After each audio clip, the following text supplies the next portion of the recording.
ஒரு ஸ்டோரியோட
link solar 20,500 முன்பணத்தில் இப்பொழுது solar மூலம் இலவச மின்சாரம். This festive season, travel the world with Grand Royal Tours. மணப்பெண்ணின் பிரத்யேகமான திருமணம் விவாஹா சென்னை சில்க்ஸ். வணக்கம் திரு ராஜேஷ்குமார் அவர்களே, உங்களை சந்திக்கிறதுல ரொம்ப ரொம்ப ரொம்ப ரொம்ப ரொம்ப ரொம்ப மகிழ்ச்சி. அதே மாதிரி உங்களுக்கும் என்னுடைய மனமார்ந்த வணக்கம். உங்களை போன்ற இளைய தலைமுறையை பார்த்து பேசுவதில் எனக்கு மிக்க மகிழ்ச்சி. ஐயோ, நான் இளைய தலைமுறையில இல்லைங்க. நான் உங்களை பார்த்த உடனே எனக்கு வந்து இந்த 80s ஞாபகம் வந்துடுச்சு. பிகாஸ் அந்த சஃபாரி சூட் நான் பார்த்து 80ஸ்க்கு ஃப்ளாஷ்பேக் ஆயிடுச்சு. ஓ அப்படியா? பார்த்தா அப்படி தெரியல. என்னை சுற்றி எல்லாமே பார்த்தீங்கன்னா இளைய தலைமுறை இருந்ததுனால நீங்களும் அவங்களோட சேர்ந்தவங்க நினைச்சிட்டேன். இதை பார்த்தா தெரியலையா? இல்லை அது எல்லாருக்குமே இருக்கு, அதனால ஒன்றும் பிரச்சனை இல்லை. But you seems to very young. But just tell me, இன்றைய காலகட்டத்தில் சஃபாரி சூட் தைக்கிறவங்க இருக்காங்களா?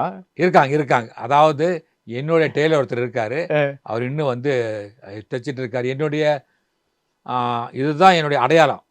இது வந்து ஒரு ஐகானிக் மாதிரி வந்து ராஜேஷ்குமார்னா கூலிங் கிளாஸு அந்த சஃபாரிங்கிற மாதிரி ஆயிடுச்சு. அதனால் என்கிட்ட வந்து பல நிறங்களில் இருக்குது.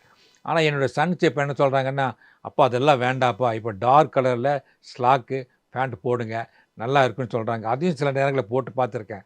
ஆனால் எல்லோரும் விரும்புறது இந்த மாதிரியான ஒரு சஃபாரி தான். பட் இது எப்படி உங்களோட ஒரு ட்ரெஸ் அடையாளமாச்சு? இது எப்படி ஆச்சுன்னா, முதல்ல இதோட யூஸ் என்னென்னா, நான் ஃப்ளைட் ஜேர்னி பண்ணும்போது அந்த ஏசி குளிர் இருக்கும் அல்லவா, அந்த குளிரை வந்து இது நல்லா தாங்கும். ஃபஸ்ட்டு ஏசி ட்ரெயின்லேயும் சரி, இது சரி, அது ஏசி ரூமில் இருக்கும்போது சரி, இது தாங்கும். அதுக்காக நான் முதல்ல போட ஆரம்பித்தேன். அது எல்லாருமே நல்லா இருக்குன்னு சொல்ல ஆரம்பித்தாங்க. அது வேறு யாருமே போடலை. அப்போது தமிழ்வாணன் எப்படி தலையில் தொப்பி ஒரு கூலிங் கிளாஸு அது மாதிரி ஒரு அடையாளத்தை உண்டாக்கணும் அப்படிங்கிறதுக்காக நானாக எனக்காக உருவாக்கிட்டேன். அது நீங்கள் இப்போ பேசுகிற அளவுக்கு வந்திருக்கு. இல்லை, பிகாஸ் நான் ரொம்ப நாளைக்கு அப்புறம் இது பார்க்குறேன்ல. ஸோ இப்போ யாருமே போடுறது இல்லை. யாரும் போடுறதில்லை. பட் வில் கெட் ஃபார்மாலிட்டிஸ் முதல்ல முடிச்சிடலாம். நீங்கள் Z5ல் வந்துட்டு ரேகைங்கிற ஒரு 7 பார்ட் மினி சீரீஸ் இப்போ வருது. அதில் வந்து உங்கள் கதையை எடுத்து டெவலப் பண்ணியிருக்காங்க. ஆமாம், அதாவது எனக்கு கதையில் வரக்கூடிய ஒரு கண்டென்ட் மாத்திரம் தான் எடுத்து, அது அவனுக்கு ரொம்ப பிடிச்சிருக்கு அந்த கண்டென்ட்டு. ஆனால் எப்பவுமே அதுதான் வந்து எந்த கதையாலும் சரி ரூட் காஸ் ஒன்று இருக்கும், அதை சுற்றி தான் எல்லாம் ஃபேப்ரிகேட் பண்ணுவாங்க. அதுதான் இப்போ இவங்க பண்ணியிருக்காங்க. எங்கிட்ட பேசிகிட்டு இருந்தாங்க, சார் இந்த கண்டென்ட் ரொம்ப நல்லா இருக்குது சார், இதை நாங்கள் யூஸ் பண்ணி இதை 7 பார்ட்ஸாக பிரிக்க போகிறோம். நாங்கள் ஓகே சொல்லி நாங்கள் இது வரைக்கும் அந்த படத்தயாரிப்பு என்கிட்ட சொன்னார். அதுக்கப்புறம் ஷூட்டிங் போச்சு. இது வந்து ஒரு என்னுடைய கண்டென்ட் மாதிரி எடுத்துகிட்டு அதை பண்ணியிருக்காங்க சார். வண்டர்ஃபுல். ஸோ இப்போ ஒரு ஃப்ளாஷ்பேக்கில் போகலாம். பிகாஸ் இப்போ நான் வந்து தமிழ் படிக்க கற்றுக்கிட்டது வந்து த்ரூ மேகசின்ஸ். வீட்டில் மேகசின்லாம் வரும். அப்போ என்ன பண்ணுவார்னா, இந்த கதையெல்லாம் கட் பண்ணிவிட்டு அதை சேர்த்து வச்சுட்டு பைண்ட் பண்ணுவார். அது உங்களுக்கு ஞாபகம் இருக்கா? அதே ஆமாம், அந்த காலத்துலலாம் அதுதான் நிறைய பேர் பண்ணுவாங்க. பண்ணுவாங்க. ஸோ அந்த ஸோ ஒரு ஒரு அதுவே ஒரு ஆக்சுவலி இப்போ பார்த்தா பைரசின்னு சொல்லுவாங்க நினைக்கிறேன், தெரியல. பட் அப்போ வந்து இந்த விகடன், குமுதம் இதெல்லாம் வரும்ல தொடர் கதை. ஸோ பட் நீங்க சுஜாதா, பட்டுக்கோட்டை பிரபாகர், இந்துமதி, சிவசங்கரி, பாலகுமாரன். பாலகுமாரன், இந்த இந்த இந்த ஜென்ரேஷன் அஃப்கோர்ஸ் சில பேர் கொஞ்சம் இப்படி அப்படி இருக்கலாம். பட் இந்த ஹோல் ஜென்ரேஷன் இங்கே எழுதின கதைகள் வந்துட்டு they became such an inspiration because அது வந்து ஒரு பிகினருக்கு ரொம்ப ஈஸியாக வந்து படிக்கக்கூடிய ஒரு நாவல். ஸோ அது ஒரு ரொம்ப பிகாஸ் சில இப்போ அசோகமித்ரன்னு சொல்லுவாங்க, இல்லை ஜானகிராமன் சொல்லுவாங்க, அதெல்லாம் கொஞ்சம் கொஞ்சம் கொஞ்சம் என்டர் பண்ணுறதுக்கே கொஞ்சம் கஷ்டமாக இருக்கும். So but but but but but இது வந்து விறுவிறுப்பாக இருக்கும், அதை படித்தா ஒரு த்ரில் இருக்கும் ஒரு. ஸோ பட் உங்களுக்கு வந்து முதல்ல வந்து க்ரைம் அந்த ஜானரில் என்டர் பண்ணுங்கிற ஒரு ஒரு பிகாஸ் கதைனா எழுத்துங்கிறது ஒன்று, பட் க்ரைம் எழுத்துங்கிறது ரெண்டாவது இல்லையா? நான் எழுத்தாளனா ஆக போகிறேங்கிறது ஒரு விஷயம், நான் க்ரைம் எழுத்தாளராக ஆக போகிறேங்கிறது ரெண்டாவது விஷயம். அது எப்படி உங்களுக்கு செட் ஆச்சு சார்? வந்து என்னுடைய அம்மா இருக்காங்கல்லவா, அவங்க எனக்கு ஆரம்ப காலத்துலேருந்தே வந்து பார்த்திங்கன்னா இந்த காக்கா வடை கதையெல்லாம் அவங்க சொன்னது கிடையாது. அவங்க சொன்னது எல்லாமே வந்து எங்களுடைய குலதெய்வம் வந்து காரமடை ஸ்ரீ ரங்கநாதர். அதாவது கோயம்புத்தூர்லேருந்து 30 கிலோமீட்டர் தூரத்தில் இருக்கக்கூடிய காரமடையில் இருக்கிற அரங்கநாதர் கோயில். அப்போல்லாம் பஸ் கிடையாது. எங்கள் தாத்தா காலத்தில் சொல்கிறேன் நான். அவங்கெல்லாம் வந்து பார்த்தீங்கன்னா மாட்டு வண்டி கட்டிட்டு கட்டுச்சோறெல்லாம் கட்டிக்கிட்டு எல்லாம் போவாங்களாமா. அப்போ நான் இல்லை, எங்கள் அம்மா சொன்ன கதை.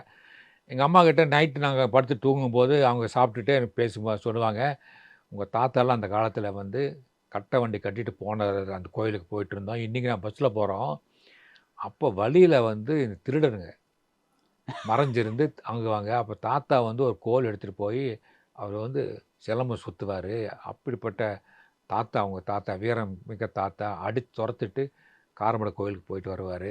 அப்படி கதையா நிஜமா? கதையல்ல, இது வந்து நிஜத்தில் எங்கள் தாத்தாவோட அப்பா முன்னோர்கள், என்னோட முன்னோர்கள் வந்து அப்படி தான் போயிட்டு வந்தாங்கன்னு சொல்லி அப்படி தான் சொல்லுவாங்க.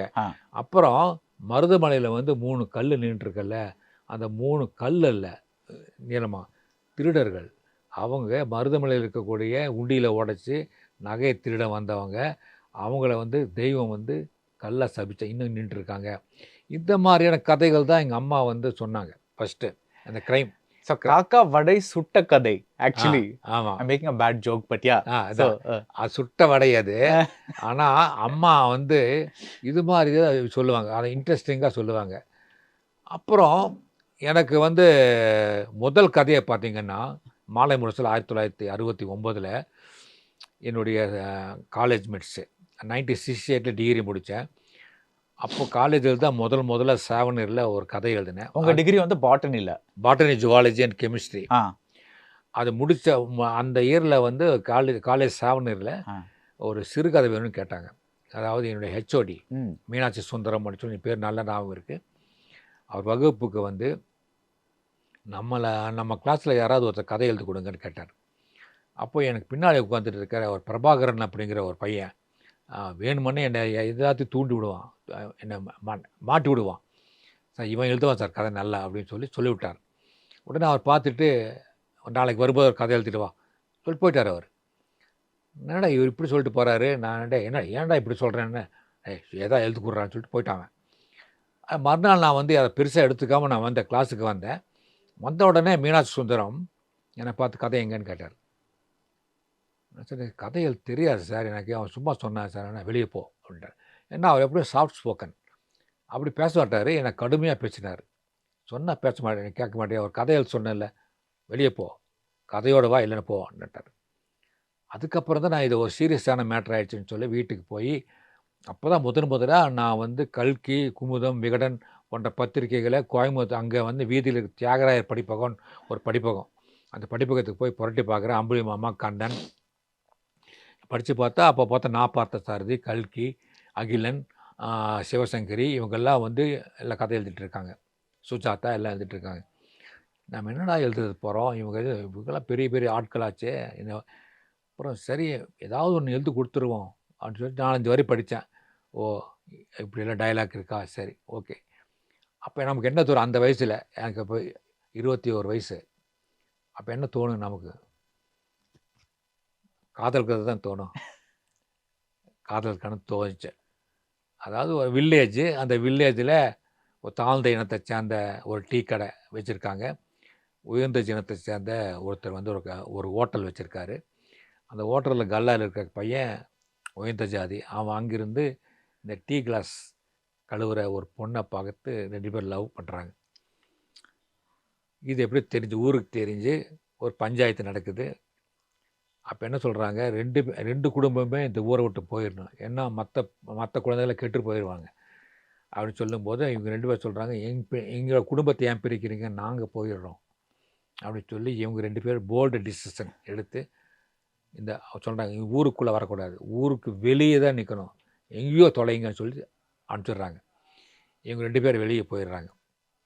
அடுத்த நாள் ஊரோட எல்லை முடிகிற இடத்துல ஒரு சின்ன ஒரு புறம்போக்கு இடத்துல இந்த தென்னை மட்டையெல்லாம் போட்டு ஒரு டீ கடை ஆரம்பித்து புதுவாழ்வு டீ ஸ்டால் அப்படி ஒரு டீ கடை.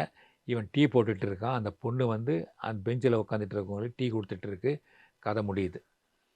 இதை படித்த உடனே ஆசிரியர், என்னடா இந்த வயசுலேயே இப்படி ஒரு புரட்சிகரமான கதை எழுதியிருக்க, பொதுவாக லவ்வர்ஸ் வந்து சூசைட் பண்ணிக்குவாங்க, ஆனால் நீ அப்படி இல்லாமல் பாசிட்டிவாக வந்து அவங்களுக்கு தெரிஞ்ச தொழிலை வச்சு ஒரு முன்னேறாங்கன்னு சொல்லி எடுத்து நல்லா இருக்குடா கதை, உனக்கு கதை எழுத வருதுடா அப்படின்னு ஒரு வார்த்தையை விட்டார். என் பசங்கள்லாம் 2 பசங்க, என்னுடைய 2 நண்பர்கள் தண்டபாணி, சிவராஜ், இன்னும் அவங்க 2 பேர் ஞாபகத்தில் இருக்காங்க. Dhandapani is no more, Sivaraj இருக்கார் இன்னும். அவங்க 2 பேர் தான் எனக்கு பக்கத்தில், டேய் உனக்கு கதை எழுத வருதுன்னு சொல்லிட்டாங்க. 1968 டிகிரி முடித்த உடனே வேலை கிடைக்கல.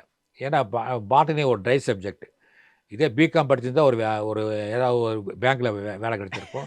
பாட்டனி தானே, அது மேலே வந்து எம்எஸ்சி படிக்கலான்னு ஒரு எண்ணம் இருந்தது, ப்ரொஃபஸராக போகலான்னு. சரி, அதுக்குள்ளே வந்து ஒரு 6 மாதம் வீட்டில் டைம் கிடைச்சது. அப்போ வீட்டில் எல்லாம் வந்து சாதாரண ஃபேமிலி தான், அதாவது பெரிய அளவில் வசதியெல்லாம் கிடையாது. அப்பா வந்து ஒரு ஜவுளி கடைக்கு போயிட்டு இருந்தார், 50 ரூபா சம்பளம். அப்போது ஒரு அரிசி மூட்டை 6 ரூபாய் 8 ரூபாயோ 10 ரூபாயோ தான்.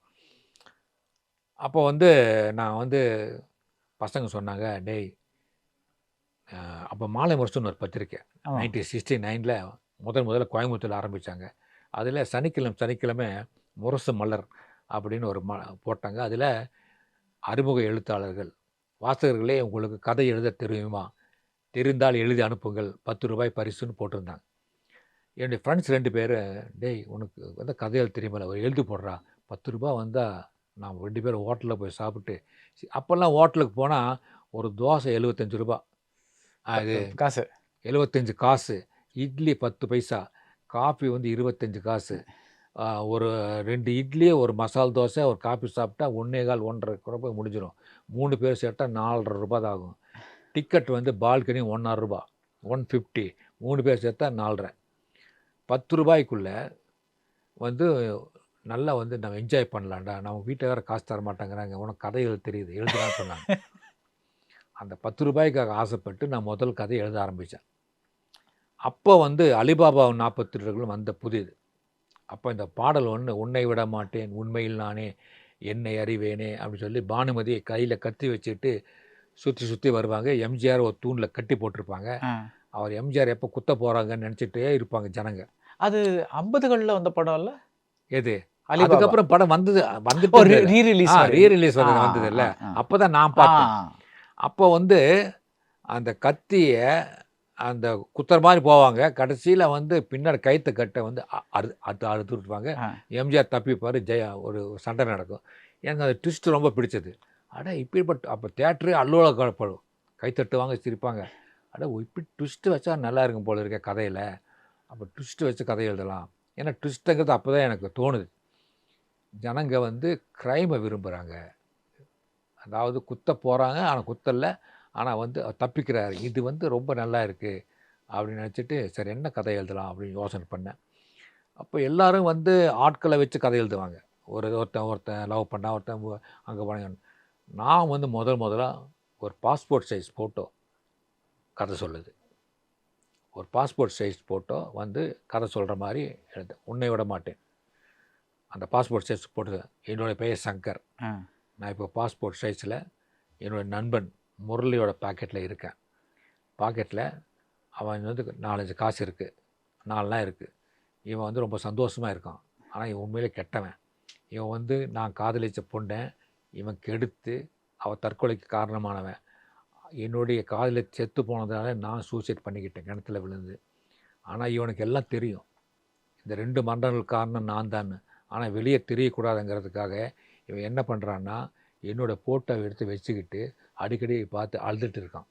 இவன் நடிக்கிறான்.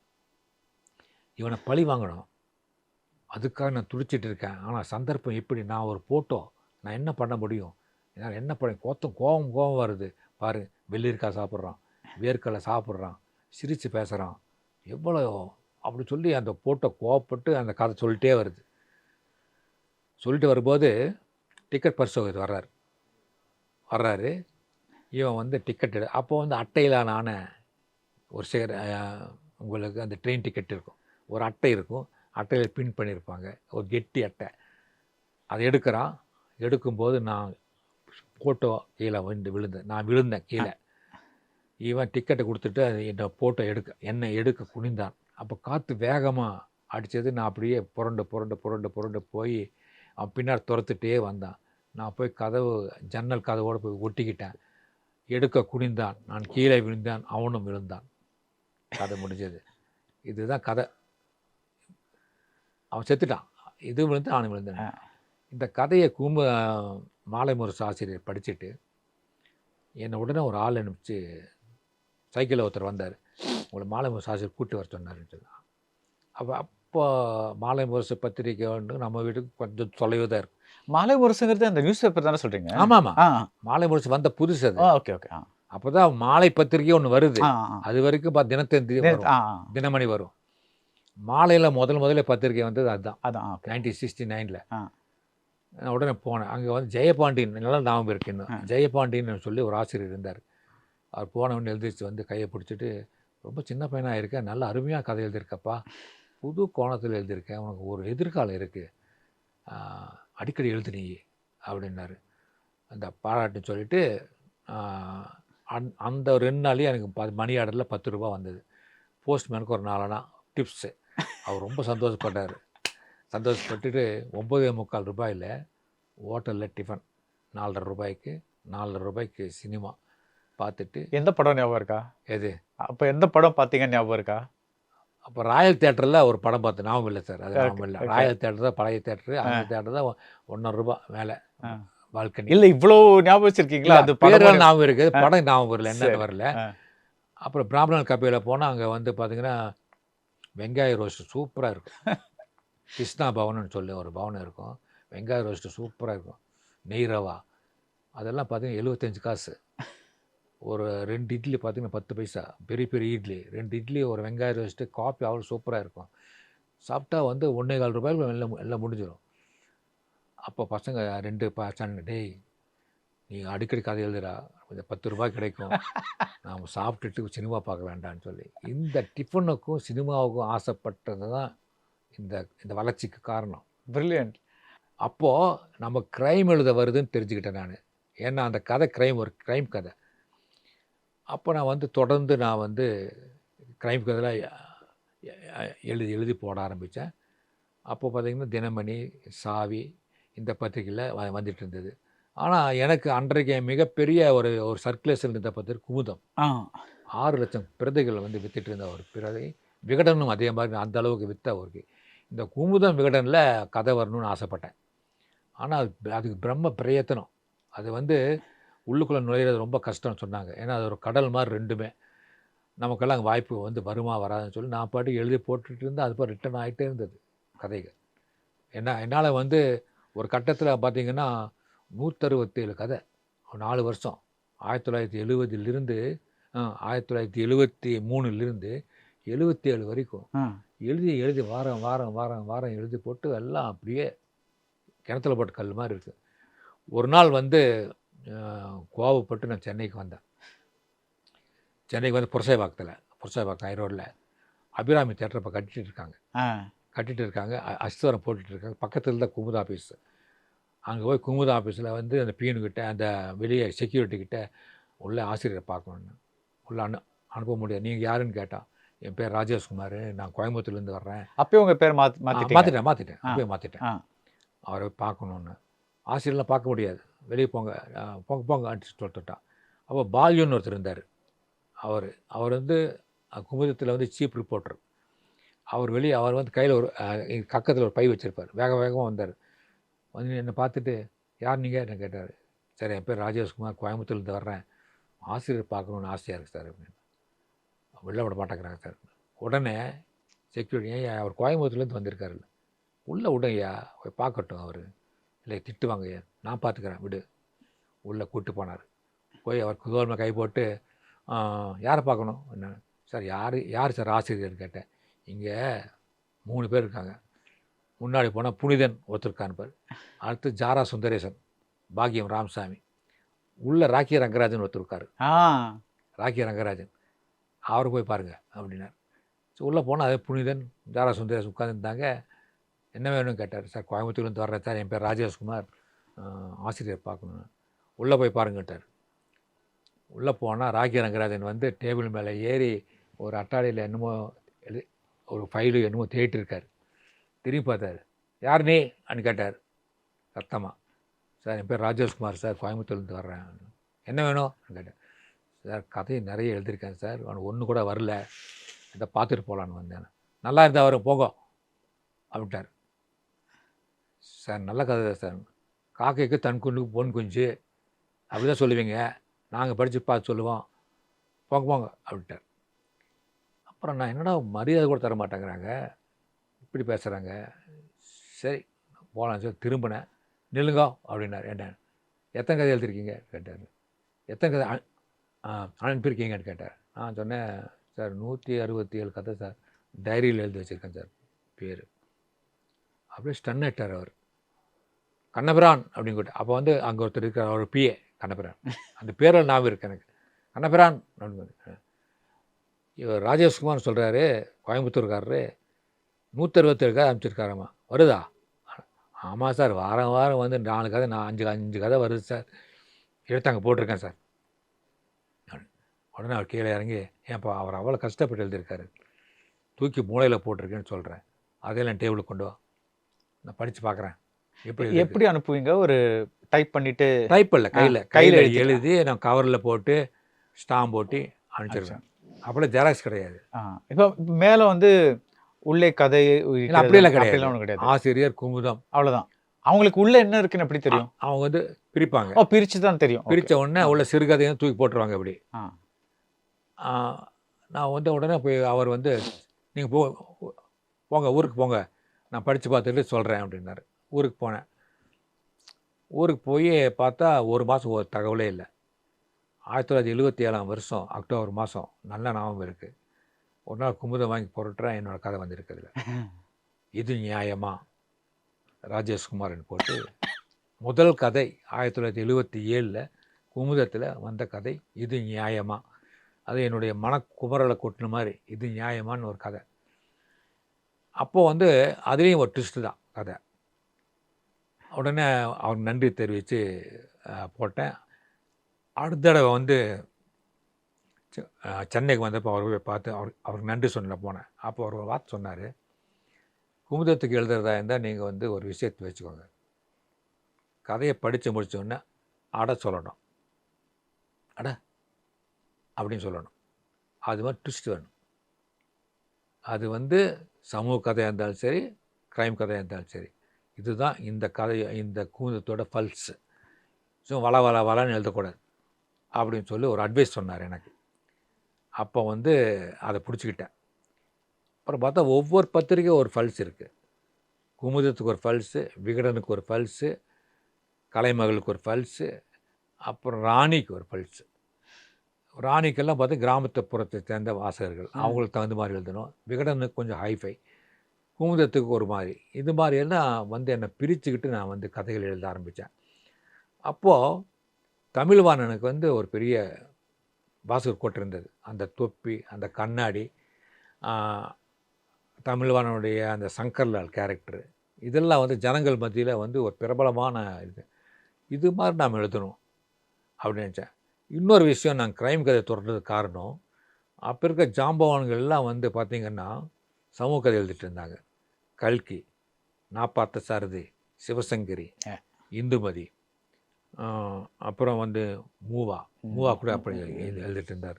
லட்சுமி அம்மா, இவங்க எல்லாம் வந்து சோசியலில் தான். சாண்டிலியன் வந்து சரித்திர கதை எழுதிட்டு இருந்தார். சாவி வந்து ஆசிய கதை எழுதிட்டு இருந்தார். மணியன் வந்து பார்த்திங்கன்னா பெண்கள் சம்மந்தப்பட்ட கதை எழுதினார்.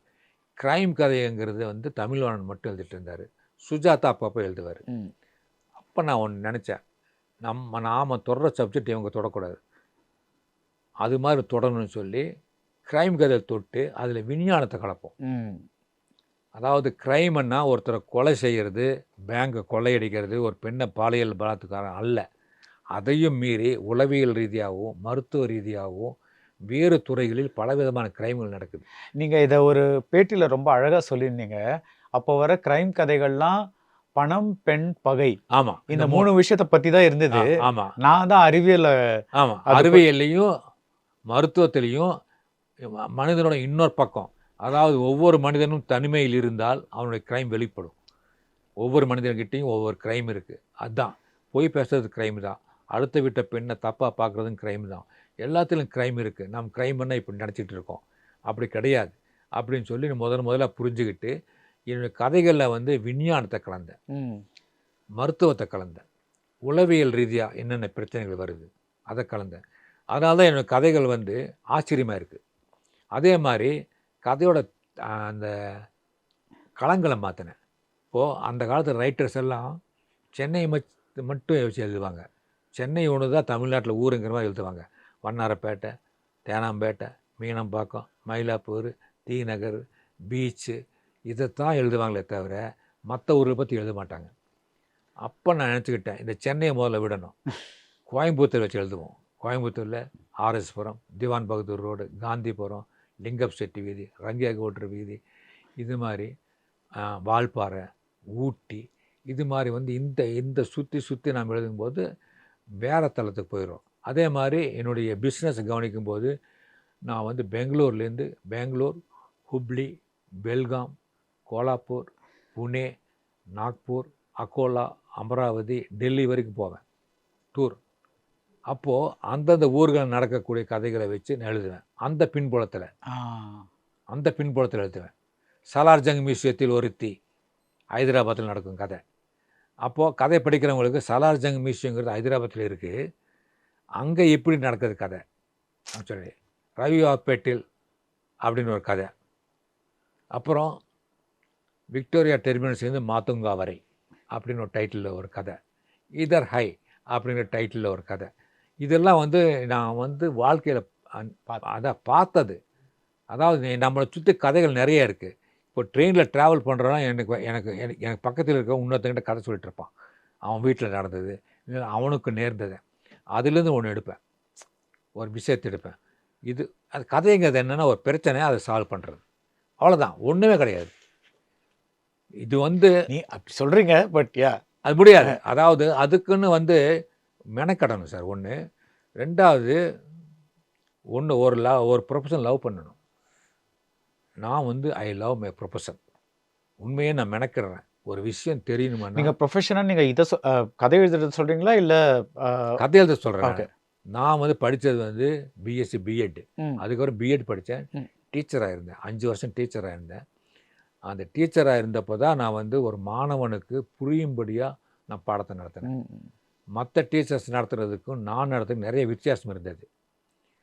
இப்போ ஆர்கிமெடிஸ் தத்துவம் பண்ணுவீங்களேன், அதை நான் வந்து புரியும்படியாக அவனுக்கு சொல்லுவேன். எப்படி சொல்லுவீங்க? அது ஆர்கிமெடிஸ் தியரி எப்படி சொல்லுவீங்க? தியரம்.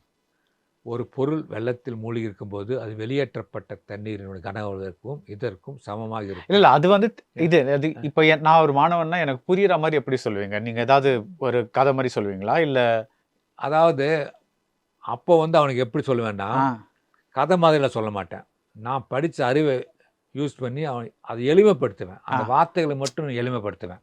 அதில் அவன் புரிஞ்சுக்குவான். இப்போது தவளையின் பாகங்கள் அப்படின்னு ஒரு பாடம் இருக்கு வச்சுக்கோங்களேன். தவளையோட ஜீரண மண்டலம் எப்படி இருக்கும் அப்படிங்கிறத வந்து நான் கிளாஸ் எடுத்தேன்.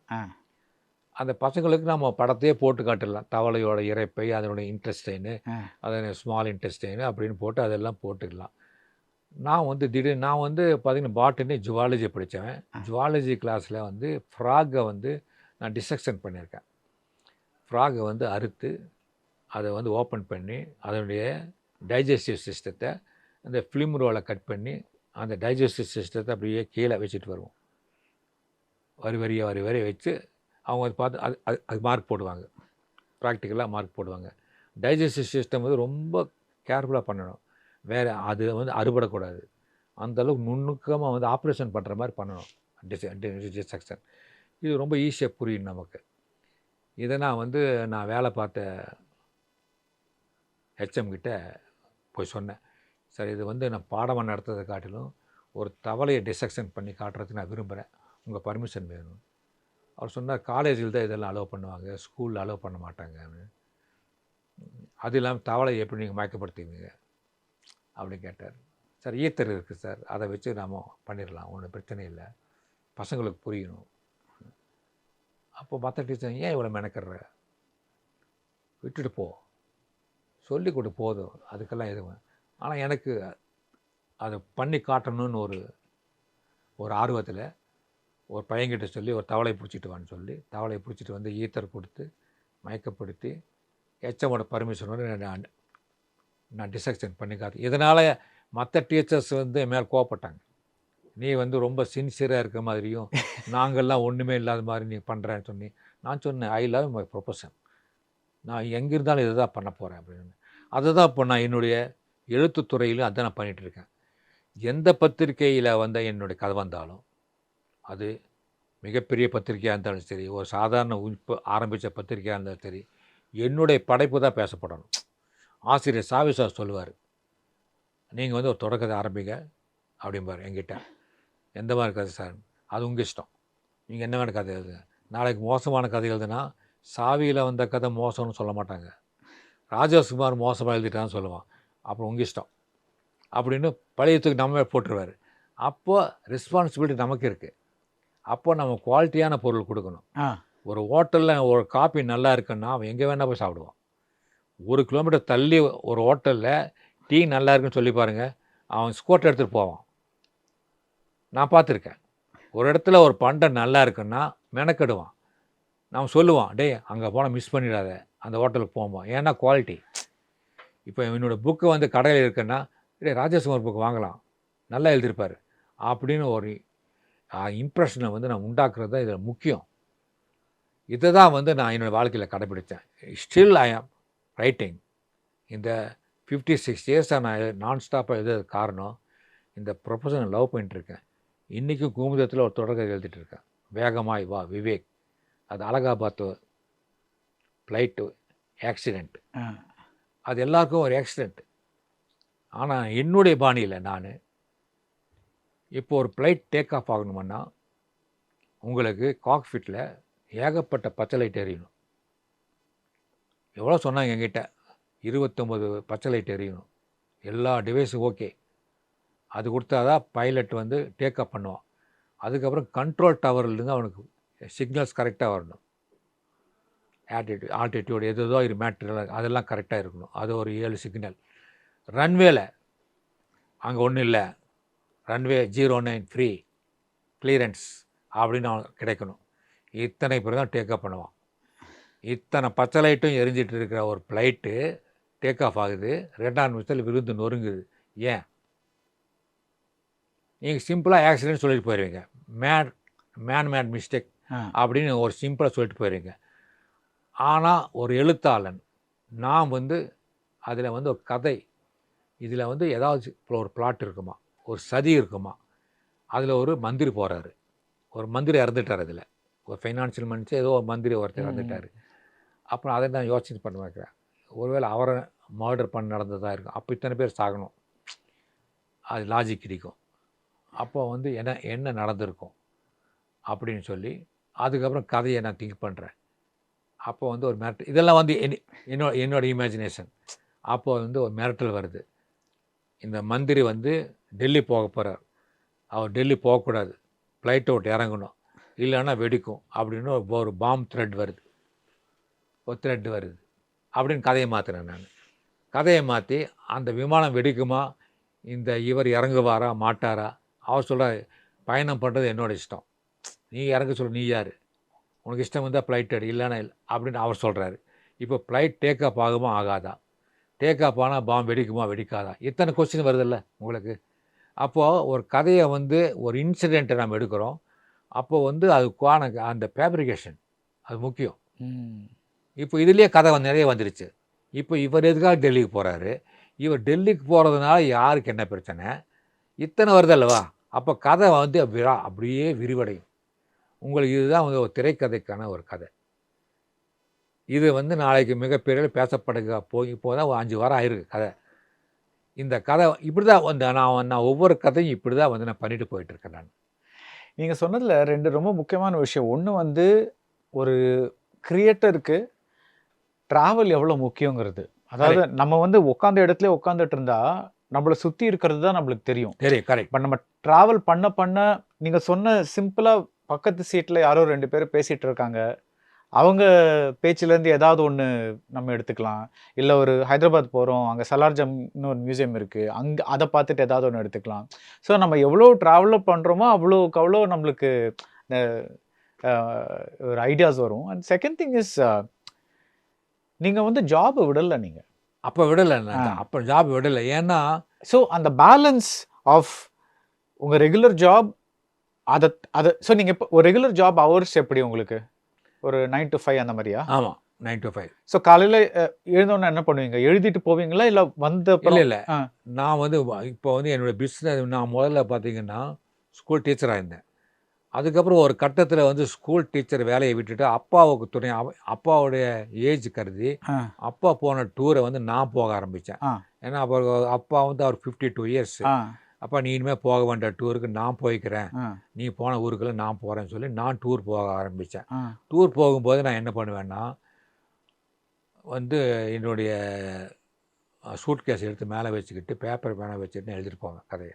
அந்த ட்ராவல் எழுதிட்டு போவேன். ட்ராவல் எழுதிட்டு போய் ரூமில் உட்காந்து அப்புறம் காப்பி பண்ணுவேன். வேறு இதில் காப்பி பண்ணி ஒரு கவரில் போட்டு அங்கிருந்தே வந்து குமுதத்துக்கு போட்டு விட்டுருவேன் கதையை. நான் எப்படியும் வந்து டூர் போயிட்டு வர்றதுக்கு வந்து கிட்டத்தட்ட 1 மாதம் ஆகும். இந்த 1 மாதத்தில் ஒரு 20 கதையாவது எழுதி போட்டுருவேன். ஒரு காலகட்டத்தில் குமுதத்தில் வாரம் சனிக்கிழமை என்னோடய கதை இல்லாமல் இருந்தது இது இல்லை. ஏன்னா அந்தளவுக்கு வந்து எஸ்ஏபி அண்ணாமலை சார் வந்து இவர் புது காலத்துலேருந்து கதை எடுக்கிறாரு. புனேயில் ரவிவார்பேட்டையில் கதை எழுதுகிறாரு. நாசிக்கில் பார்த்தீங்கன்னா கோதாவரி பற்றி எழுதுகிறாரு. அப்புறம் ஹைதராபாத் பற்றி, செகந்தராபாத் பற்றி எழுதுகிறாரு, ஹூப்ளி பற்றி எழுதுகிறாரு, கதக் பற்றி எழுதுகிறாரு, நாக்பூர் பற்றி எழுதுகிறாரு. நம்ம இதுதான் வேணும் நமக்கு அப்படின்னு சொல்லி என்னை வந்து ரொம்ப என்கரேஜ் பண்ணார். அதுக்கு தகுந்த மாதிரி நானும் வந்து அந்த அளவுக்கு வந்து நான் கொடுத்தேன். கட்டபிரபா அணைக்கட்டில் ஒருத்தி, உங்களுக்கு கர்நாடகாவில் வந்து கட்டபிரபா அணைக்கட்டு ஒன்று இருக்குது, அதை பற்றி யாரும் கேள்விப்பட்டிருக்க மாட்டீங்க. அப்போ அவனுக்கு ஒரு புது செய்தி தானே. எதையுமே வந்து வாசகரை வந்து நாம் ஆச்சரியப்படுத்தினாலோ இல்லை அவனை திருப்திப்படுத்தினாலோ நாம் இந்த ஃபீல்டில் நிலைத்து நிற்போங்கிறதுக்கு என்னோடய கதைகள் சாட்சி. ஒரு காலத்தில், இப்போ எனக்கு தெரியல, பட் இந்த பொட்டி கடைன்னு சொல்லுவோம்ல, அதில் ஒரு கயிறு கட்டி சிப்ஸ் பேக்கெட்லாம் வந்து தொங்க விட்டுருப்பாங்க. ஆமாம். பட் அதோட சேர்த்து ராஜேஷ்குமார் அந்த புக்கெல்லாம் வேற அப்படியே இதுவாக இருக்கும், ஒரு தோரணம் மாதிரி தொங்க விட்டுருப்பாங்க. அதுலேருந்து பொறுக்கி அதுலேருந்து எடுத்து வாங்குவாங்க. இல்லை, அதுதான் நான் சொல்ல வர்றேன். இப்போ வந்து நம்மளுடைய பத்திரிகைத்துறையில் பார்த்தீங்கன்னா வெகுஜன எழுத்தாளர்கள், இலக்கிய எழுத்தாளர் சொல்கிறீங்க, இன்றைக்கும் இருக்குது. இன்னைக்கு இருக்குது. இப்போ அவங்கெல்லாம் வந்து எங்களை பார்த்து இவங்க கமர்ஷியல் ரைட்டர் அப்படிங்கிறாங்க. ஓகே, நீங்களும் வந்து கமர்ஷியலாக தான் அதை வந்து விற்கிறதுக்கு ட்ரை பண்ணுறீங்க. அப்போ நீங்கள் என்ன, நீங்கள் வந்து புக்கு பண்ணி எல்லாத்துக்கும் சும்மாவாக தர போகிறீங்க, நீங்களும் விற்கிறீங்க நானும் விற்கிறோம். அப்புறம் ஏன் எங்களுக்கு வந்து கமர்ஷியல் ரைட்டர், வெகுஜன எழுத்தாளர், அப்புறம் ஏன் நீங்கள் வந்து ஒரு சினிமாவுக்கு நீங்கள் வந்து வசனம் எழுத போகிறீங்க, அப்போ நீங்கள் அதில் வந்து கமர்ஷியல் இல்லையா? உங்களுக்கு அது எழுத வருது, எனக்கு இது எழுத வருது, அவங்களுக்கு அது இலக்கியம். நான் சொல்கிறது இலக்கியத்துக்கு யார் வரைமுறை? அம்புலி மாமாவுக்கு ஒரு 10 வயசு பையன் கதை எழுதி போட்டால் அது அவனுக்கு இலக்கியம். இன்றைக்கி வந்து நம்ம முப்பெரும் காப்பியங்கள்னு சொல்லப்படுகின்ற மகாபாரதம், ராமாயணம், சிலப்பதிகாரம், இது எல்லாமே வந்து க்ரைம் பேஸ்டு. மகாபாரத்தை விட ஒரு பெரிய மெகா கிரைம் நாவல் உலகத்திலே கிடையாது. சகுனி மாதிரி வில்லன் வந்து யாருமே கிடையாது. முதல் பாலியல் பலாத்காரம் திரௌபதியை வந்து துச்சாதனன் தூக்கில் இருந்தது. அது இல்லையா? இன்னைக்கு எல்லா சினிமா படத்திலும் இருக்கா இல்லையா? முதல் பெண் கடத்தல் ராமாயணத்தில் ராமாயணன் வந்து பெண்ணை சீதையை கடத்தினான் புஷ்பக விமானத்தில். முதல் பெண் first kidnap in the world. முதல் கோர்ட்டு சீன் வந்து பாண்டியனுக்கும் கண்ணகிக்கும். உன்னோட சிலம்பில் இருக்க முத்தா மாணிக்கமான சண்டை நடந்த 2 பேர்த்துக்கும். பொற்கொல்லன் ஒரு வில்லன். இந்த 3 கதைகளுமே முப்பேரும் அஃபேர் அஃபேர் ஒன்று இருக்கு. அப்போ அது மாதவி. அதாவது இத்தனையும் கிரைமு இது எல்லாமே வெகுஜன காப்பியங்கள். அதனால இன்னுக்கும் நம்ம பேசுகிறோம். மகாபாரதம் எத்தனை தடவை தான் பார்க்குறோமா இல்லையா? கௌரவருக்கும் பாண்டவர்களுக்கும் சண்டை வந்தால் நாம் வந்து பார்க்குறோமா இல்லையா? நமக்கு தெரிஞ்ச கதை தான். ஏன் இவ்வளோ இன்ட்ரெஸ்ட்டாக பார்க்குறோம்? ராமாயணத்தை வந்தாலும் இப்பவும் பார்ப்போம். நாளைக்கு ஒரு ராமாயணத்தை வந்து ஒரு டிவி பண்ணாங்கன்னு நம்ம பார்ப்போம். எல்லாமே வந்து அந்த அளவுக்கு வந்து கிரைம்ங்கிறது மனிதனோட கலந்தது. அதை வந்து புரிஞ்சிக்காம கிரைம் நாவல் எழுதுறதுக்கெல்லாம் வந்து விருதுக்கு அப்பாற்பட்டது அப்படின்னு அது விருந்துட்டு போகட்டுங்க. நமக்கு வந்து வரவேற்பு இருக்குது. இப்போ வந்து நமக்கு வந்து ஒருத்தர் வந்து பட்டம் கொடுத்து தான் நமக்கு வந்து பேரும் புகழும் வரணும்னு கிடையாது. நான் நல்லது எழுதுகிறேன். என்னை பொறுத்த வரைக்கும் ஆபாசம் கலக்காமல் எழுதுகிற ஒரே எழுத்தாளர் பேர் கிடச்சிருக்கு. ஒரு வரி கூட அமங்கலமான சொல் கிடையாது. நீங்கள் பார்த்தீங்கன்னா என்னுடைய கதைகளில் வந்து பாசிட்டிவ் வைப்ரேஷன் தான் இருக்கும். இன்னும் கதைகளை படித்த நிறைய பேர் உங்களுடைய கதைகளை படித்தா எங்களுக்கு ஒரு சந்தோஷம் வருது சார். நாங்கள் நிறைய பிரச்சனைகள் தீர்வு பண்ணியிருக்கேன். ஒன்றும் கிடையாது. போன மாதம் என் வீட்டுக்கு வந்து ரிஷபானந்த சித்தர் அப்படின்னு ஒருத்தர் வந்தார். எனக்கு ஃபோன் பண்ணார். சார் இந்த மாதிரி என் பேர் ரிஷபானந்த சித்தர், நான் காங்கேயத்தில் இருக்கேன், என்னை பற்றி கேள்விப்பட்டிருக்கீங்களான்னு கேட்டார். இல்லைண்ணே நான். என்ன சார் நீங்கள் யூடியூப்பில் பாருங்கள் என்னை பற்றி என்னார். சரி பார்க்குறப்ப என்ன விஷயம்னு. இல்லை நான் உங்களை பார்க்கணும், உங்கள் ஃபேன் அப்படின்னாரு. என்னன்னா ஒரு ரிஷபானந்த சித்தர் வந்து என்னை பார்க்கணுங்கிறாரு, ஃபேனுங்கிறாரு, என்ன விஷயம் என்ன கேட்டேன். இல்லை உங்களை பார்க்கணும், பேசணும், ஒரு அரை மணி நேரம் பேசணும்னு. சரி நீங்கள் வாங்கன்னு சொல்லிட்டு நான் அவரை பற்றி பார்த்தேன். யூடியூப்பில் பார்த்தா அவர் நிறைய ஸ்பீச் கொடுத்துருக்காரு.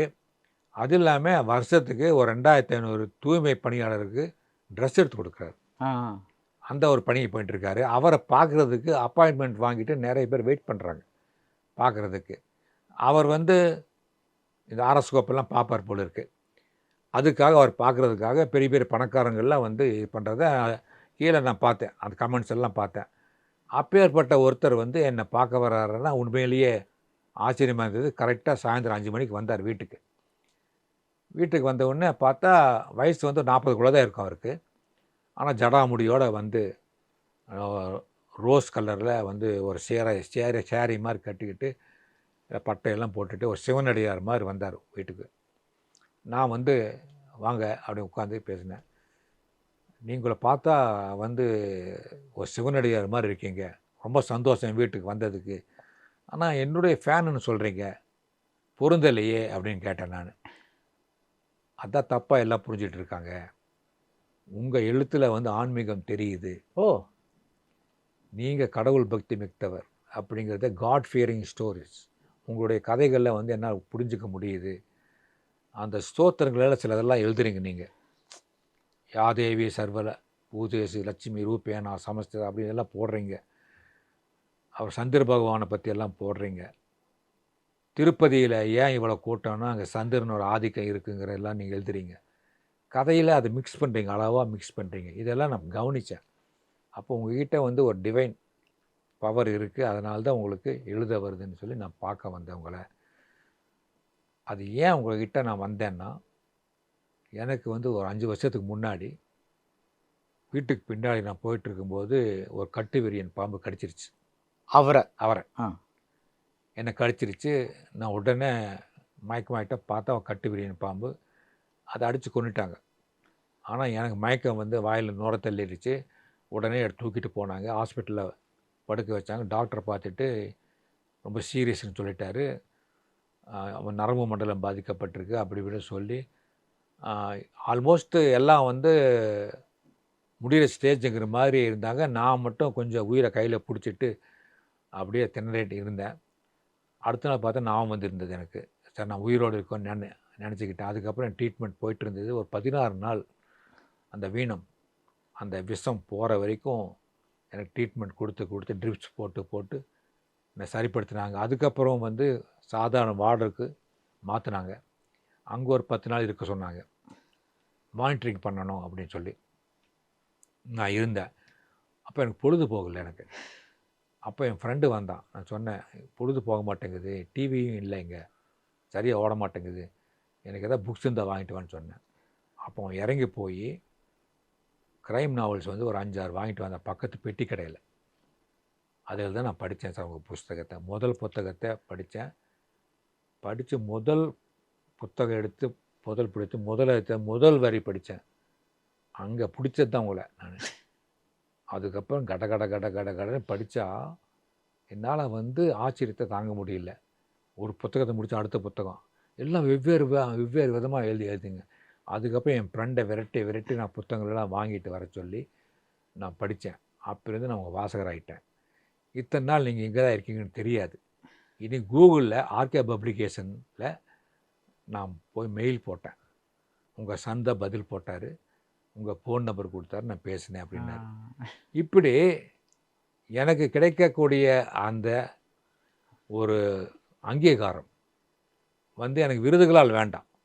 ஏதோ விருதுகள் சொல்கிறாங்க, அதெல்லாம் கொடுக்குறாங்க, எல்லாத்துக்கும் கொடுக்குறாங்க, செய்கிறாங்க. எனக்கு இப்படிப்பட்ட விருதுகள் ஒரு பக்கம் வந்துட்டு இருக்கு எனக்கு. இன்றைக்கி பார்த்தீங்கன்னா G5ல் ஒரு ஸ்டோரியோட கண்டென்ட்டை எடுத்து ஒரு வெப் சீரிஸ் 7 பாகம் பண்ணுற அளவுக்கு நம்ம கண்டென்ட் அவங்களுக்கு வந்து தாக்கியிருக்கு. அது போதாதா எனக்கு? அதுதான் நான் வந்து ஒரு பெருமைக்குரிய விஷயம்னு நினைக்கிறேன் நான். உங்கள் எழுத்தில் இப்போ நீங்கள் வந்து இந்த கதை எழுதுறீங்க, இதை வந்து ஒரு டைரக்டர் எடுத்து அவரோட பாணியில் எழுதுறாரு. அவருக்கு பிகாஸ் ஃபுல்லாக அதே பேஸ் பண்ணி எடுக்க முடியாது. அவருக்கு பிடிச்ச சில விஷயங்கள் ப்ளஸ் அவரோட இமேஜினேஷனில் சில விஷயங்கள் சேர்க்குறாரு. இதில் நீங்கள் ஐயோ நம்மளோட எழுத்து வந்து இந்த மாதிரி மாறுதே அப்படின்ட்டு உங்களுக்கு ஒரு சின்ன ஆதங்கம் இருக்கும்? கண்டிப்பாக. நான் வந்து அப்போவே நான் சொல்லிடுவேன். இப்போ வந்து நான் எப்போவுமே சொல்லுவேன், நீ சினிமா பீப்புள் வேறு, ரைட்டர்ஸ் வேறு. நீங்கள் ஒரு வட்டத்தை போட்டுட்டு அதுக்குள்ளேயே சுற்றி வருவீங்க. ஏன்னா அதிகமாக தாண்ட மாட்டீங்க நீங்கள். ஏன்னா இந்த படம் வந்து ஒரு படம் முன்னாடி ஒரு படம் ஓடிச்சுன்னா அதே ஸ்டைலில் போவீங்க. 2 எழுத்துல ஒரு படம் வந்து ஜெயிச்சிச்சுன்னா 2 எழுத்துலேயே வைப்பீங்க. ஒரு பேய் படம் ஜெயிச்சா பேய் படத்து பின்னாடியே போவீங்க. ஒரு டார்க் காமெடி பாடம் ஜெயிச்சா அது பின்னாடியே ஓடுவீங்க. அப்படி போகாதீங்க தயவு செய்து. நீங்கள் ஒரு ரைட்டரோட ட்ராவல் பண்ணுங்கள். நீங்கள் ஒரு கதை சொல்லுங்கள், ரைட்டர் வந்து ஒரு பாயிண்ட் ஆஃப் வியூவில் கதை சொல்லுவார், அதை எடுங்க ஃபஸ்ட்டு. ஏன்னா அவர் எப்போவும் வித்தியாசமாக தான் திங்க் பண்ணுவார். நீங்கள் ஒரே மாதிரி தான் வந்து நீங்கள் சண்டை காட்சி, ஒரு டான்ஸு, அதுக்கப்புறம் ஒரு ட்விஸ்ட்டு, இப்படி போவீங்க. ஆனால் கதையை வந்து அது கூட ட்ராவல் பண்ணணும். கதையோடு நீங்கள் பாருங்கள், சில படங்கள்லாம் வந்து 1/2 hour கதை புரியாது, சம்பவங்களாக போயிட்டு இருக்கும்போது கதை புரியாது. நான் ஒன்று சொல்லுவேன், சாவி சார் வந்து ஒரு உதாரணம் சொல்லுவார். ஒரு மசாலா தோசை எப்படி சாப்பிடணும் தெரியுமா அப்படின்னு கேட்பாரு என்கிட்ட. எப்படி தான் சாப்பிடுவாங்க? எல்லோரும் சாப்பிடுவாங்க. மசாலா தோசை சில பேர் வந்து சாப்பிடுவாங்க, ஓரத்துலேருந்து சாப்பிடுவோம், அதில் வந்து கிழங்கே இருக்காது, ஓரத்தில் இருக்க தோசையை பிடிச்சி சாம்பார் வைத்து ஆடுவோம். சில பேர் கொஞ்சம் பக்கத்தில் தருவாங்க. மசாலா தோசை உண்மையாக அப்படி சாப்பிடக்கூடாது, நடுவில் கை வைக்கணும். மசாலா தோசையோட நடுவில் கை வச்சு அந்த கிழங்கையும் அந்த தோசையும் பிச்சு தேங்காய் சட்னியில் நனைச்சி வாயில் போட்டால் எப்படி டேஸ்ட்டாக இருக்கும். அது மாதிரி ஒரு கதையோட நடுவில் கை வைக்கணும். ஸ்டோரியோட கரு எங்கே இருக்கோ அந்த இடத்துல கை வச்சிங்கன்னா அது நிற்கும், கதை நிற்கும். நீங்கள் வந்து அங்கே இங்கே பார்த்துக்கிட்டு கதை நடத்தினா அது முடியாது. அது மாதிரி கதை இருக்கணும்னு சொல்லி அவங்ககிட்ட சொல்லுவேன் நான். நீங்கள் எப்போவுமே கதையோட கண்டென்ட்டுக்கு போயிடுங்க. ஃபஸ்ட்டு சீனே போயிடுங்க. ஃபஸ்ட்டு சீனே போங்க. இப்போ போகுது, ஒரு கார் போயிட்டுருக்கு, அதில் ஒருத்தர் உட்காந்துட்டுருக்காரு, மழை பெய்யுது லேசாக, உட்காந்துருக்காரு வந்து ஒரு 50 வயசு இருக்கும். ஒரு ஃபோன் கால் வருது அவருக்கு. ஃபோன் எடுத்து பேசுகிறாரு, டாக்டர் நான் வந்துகிட்டே இருக்கேன். அவன் என்ன பண்ணுறாங்க? அவன் லூஸு, அவனை நான் பார்த்துக்கிறேன். ஆனால் இன்றைக்கி 2-3 கேஸ் வந்தது. அப்படியா, சரி நான் வந்து பார்த்துக்கிறேன். அப்புறம் பேசி முடிக்க வேண்டிய ஒரு விஷயம் இல்லை, செஞ்சு முடிக்க வேண்டிய ஒரு விஷயம் இருக்குன்னு, நான் வந்துட்டுருக்கேன் இப்போ ஒரு 10 நிமிஷம் அப்படின்னு சொன்னார். சரி வாங்க பார்த்துக்கலாம்னு சொல்லி வைக்கிறாரு. கார் போகுது. அங்கே போனால் அங்கே மனநல விடுதி அப்படிங்கிற ஒரு போர்டு தெரியுது. அங்கே போய் கார் உள்ளே போகுது. இது ஸ்டார்டிங்கில் இருக்கணும். இது ஸ்டார்டிங்கில் இருக்கணும். இருந்தால் உங்களுக்கு என்ன ஆகும்னா, இவர் எதுக்கு போகிறாரு, என்ன பண்ண போகிறாரு, மனநிலைக்கு இதுக்கு என்ன சம்மந்தம், இத்தனை விஷயங்கள் வருதா இல்லையா? இப்போது நீங்கள் இது ஒரு செம பாயிண்ட் இது. பிகாஸ் உங்கள் ஜெனரேஷன் வர்றதுக்கு முன்னாடி வானில் நிலாய் காய்ந்திருந்தது, ஆமாம். பறவைகள் இருந்தன, ம். ஒரு மல்லி வாசம் வந்தது, இந்த மாதிரிலாம் கொஞ்சம் அந்த சீனரி செட்டிங்னு சொல்லுவாங்கல்ல. அதாவது ஆதவன் தன்னுடைய பொற்கிரங்களை வீசிக்கொண்டு எழுந்தான் அப்படின்னு. அந்த மாதிரி ஏதாவது வரும். அண்ட் அப்புறம் தான் கதை ஒரு ஒரு start 2 பேராகிராஃப் வந்து இது என்ன மாதிரி ஒரு இடம், அந்த நதி ஓடிக்கொண்டிருந்தது, அந்த மாதிரிலாம் ஒரு ஒரு ஒரு இது சொல்லிட்டு அப்புறம் வந்து உங்கள் ஜெனரேஷன் நீங்கள் இப்போ நான் படித்த மட்டும் நீங்கள் சுஜாதாலாம் டமால்னு அப்படியே லைக் கதைக்குள்ளே இறங்கிடுவீங்க. ஆமாம். இந்த சேஞ்ச் ரஃபாக எந்த எந்த டைமில் நடந்தது? இது வந்து பார்த்தீங்கன்னா, கல்கி எல்லாம் பார்த்தீங்கன்னா, கல்கி, நாப்பா இவங்கெல்லாம் பார்த்தீங்கன்னா, அதே சாண்டில்யன் பார்த்தீங்கன்னா, அவர் வந்து ஒரு சாண்டில்யன் விட்டுருங்க, அவருக்கு சரித்திர கதைனால அது வந்து இவன் பார்த்தீங்கன்னா, ஒரு ஒரு ஒரு ஒரு ஆடிப்பெருக்கு அப்படின்னு ஒரு சம்பவம் இருக்குங்களேன். காவேரியில் வந்து தண்ணி ஓடுனது, அது இது எல்லாம் போட்டு இது பண்ணுவாங்க. ஆனால் நாமெல்லாம் அப்படியெல்லாம் வந்து எழுதுனா வந்து ஒரு லேசாக லேக் அடிக்கிற மாதிரி இருக்கும். ஏன்னா அந்த காலத்து வாசகர்களுக்கு ஓகே. ஆனால் இன்றைக்கி இருக்க ஒரு அவசர உலகத்தில் அவனுக்கு சட்டுன்னு புரியணும். அவனுக்கு ஒரு கதை வந்து அவனுக்கு ஏன்னா அவசரமான உலகத்தில் நாம் என்ன பண்ணணும்னா, அவனை தக்க வைக்கணுமுன்னா வந்து எடுத்த உடனே ஒரு ஒரு ஸ்ட்ராங்கான வேர்டு போடணும். நம்ம ஸ்ட்ராங்கான வேர்டு போட்டு அவனை இழுக்கணுங்கிறதுக்காக தான் வந்து நான் வந்து கதையை எடுத்த உடனே வந்து ஒரு ஸ்பீடாக ஆரம்பித்து அதுக்கப்புறம் லேக் அடித்தா கூட பரவாயில்லை. நம்ம இந்த கான்செப்ட் வந்து 1977களுக்கு மேலே தான் வந்ததுன்னு நான் நினைக்கிறேன். அதாவது சுஜாதா வந்து நைலான் கயிறு வந்து பார்த்தீங்களா, அவன் படிகளில் இறங்கினான். அப்புறம் பார்த்தீங்கன்னா அவர் சில வார்த்தைகள் எல்லாம் அவருடைய இதெல்லாம் பிரயோகங்கள் ரொம்ப பிரமாதமாக போடுவார் அவர். என்ன கேட்டால் பல எழுத்தாளர்களுக்கு நான் வந்து ரொம்ப ஆரம்பத்தில் வந்து சுஜாதாவை பார்த்து அவர் மாதிரி எழுதணும்னு அவர் மாதிரி வந்துடக்கூடாதுன்னு பயப்பட்டேன். ஏன்னா அவரும் வந்து விஞ்ஞானத்தை கலந்து எழுதினார். ஆனால் அவர் விஞ்ஞானத்தை கலந்து எழுதும்போது அவர் என்ன பண்ணாருன்னா, விஞ்ஞானத்தை சொல்லுவார், ஆனால் அதுக்கு ஒரு விளக்கம் வந்து சரியாக சொல்ல மாட்டார். அதுக்கு விளக்கத்தை சொல்லாமல் போகும்போது நிறைய வாசகர்கள் வந்து அவர் என்ன சொன்னா வர்றாரு புரியல, ஆனால் என்னமோ இருக்குது அதில் அப்படின்னு நினைப்பாங்க. ஆனால் நான் என்ன பண்ணேன்னா அதை டைலூட் பண்ணேன். அதுதான் எனக்கு அவர்கள் ஒரு வித்தியாசமே வந்து ஒரு விஞ்ஞான விஷயத்தை வந்து புரிய வைக்கிறது. இப்போது எழில் வந்து ஒரு கதை பண்ணார் என்னுடையது, யுத்த சத்தம் அப்படின்னு. நீங்கள் அநேகமாக பார்த்துருப்பீங்களோ தெரியல. யுத்த சத்தம்னு ஒரு கதை பண்ணார். அதில் வந்து நான் ஒரு புது ஒரு விஷயத்துக்கு சூடோ சயின்ஸ் அப்படிங்கிறது நான் வந்து வச்சுக்கிட்டு, நாளைக்கு டிஜிட்டல் ட்ரக் அப்படிங்கிறது ஒன்று வரலாம் அப்படின்னு யோசனை பண்ணேன். ஏன்னா இன்றைக்கி கொக்கைன், மாஜோனா, அந்த கஞ்சா அப்படின்னு எல்லாம் வந்து சட்ட ரீதியாக தடுக்கப்பட்டிருக்கு. அதை கடத்திட்டு போகிறவங்கள தண்டனை, ஜெயில் தண்டனை, சில நாடுகளில் மரண தண்டனை எல்லாம் கிடைக்குது. இதிலெல்லாம் தப்பிக்கிறதுக்கு ஒருத்தன் வந்து அந்த ட்ரக்கு சப்ளை பண்ணுறவங்க ஒன்று கண்டுபிடிக்கிறான். இன்விசிபிள் டிஜிட்டல் ட்ரக் அப்படின்னு ஒன்று இது இன்னும் கற்பனை தான் கண்டுபிடிக்கிறான். அவன் ஏன் கண்டுபிடிக்கிறான்னா இந்த மாதிரி குற்றங்களை மாட்டிக்காமல் இருக்கிறதுக்கு. அது என்ன இன்விசிபிள் டிஜிட்டல் ட்ரக் அப்படின்னு கேட்டிங்கன்னா, நான் ஒரு சைக்காட்ரிஸ்ட் கிட்ட பேசிட்டு இருக்கும்போது அவர் வந்து பேச்சாக சொன்னார், இந்த அடமெண்ட்டாக இருக்காங்க பார்த்தீங்களா, இந்த மென்டல் டிஸார்டர் ஆகி அடமெண்ட்டாக இருக்கவங்கள சாந்தப்படுத்துறதுக்காக பைனார்மல் மியூசிக்னு ஒன்று இருக்குது. அது வந்து அந்த காதில் பொறுத்துருவாங்க அவங்களுக்கு, அந்த ஹெட்ஃபோனில் மாட்டி அவங்களுக்கு மட்டும் கேட்கும். அந்த ஒரு தாலாட்டு மாதிரி ஒரு மியூசிக். அந்த மியூசிக் எது மாதிரின்னா அம்மாவோட தாலாட்டு மாதிரி. அம்மா வந்து குழந்தைய மடியில் போட்டுட்டு முதுகை தட்டி மெல்ல தட்டி கொடுத்தா தூங்குற மாதிரி, தலையை கோதுனா தூங்குற மாதிரி இந்த மியூசிக் என்ன பண்ணுவோன்னா அந்த மென்டல் டிஸார்டரோட பர்சனோட அந்த நியூரான்ஸை வந்து அப்படியே தடவி கொடுக்கும். அவன் அப்படியே சாஃப்டாக தூக்கிடுவான். This is positive. இது பாசிட்டிவ்க்காக ஒரு ட்ரீட்மெண்ட் பண்ணுறாரு அவர். நான் டாக்டர்கிட்ட கேட்டேன், இது அதிகமாக கொடுத்தா என்ன ஆகுன்னு கேட்டேன்.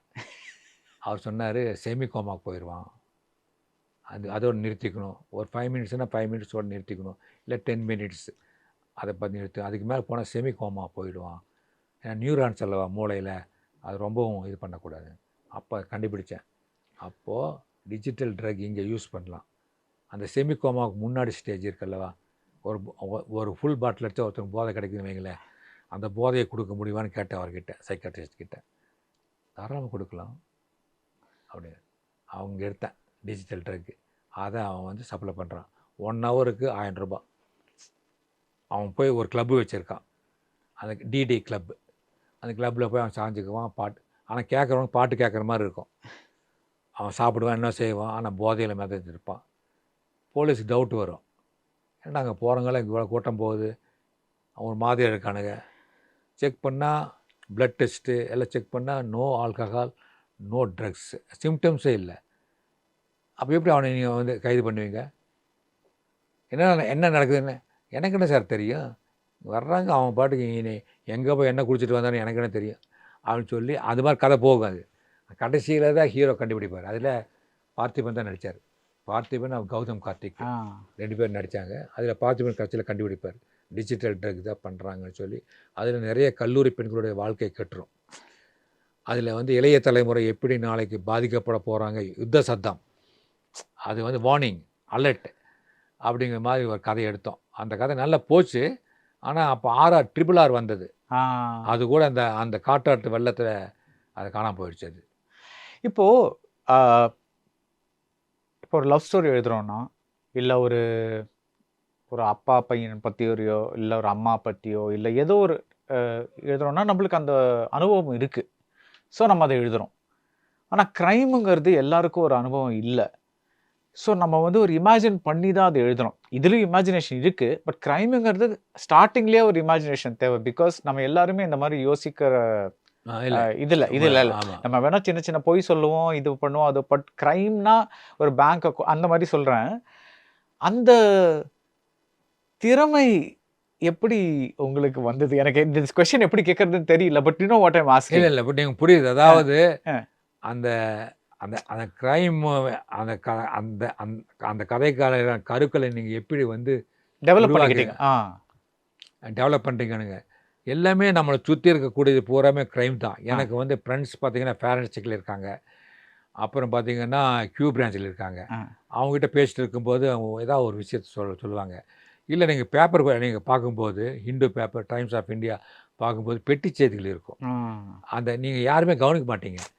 நான் வந்து பார்த்தீங்கன்னா சரத்குமாருக்காக ஒரு படம் பண்ணேன், சண்டமாருதம் அப்படின்னு ஒரு படம்.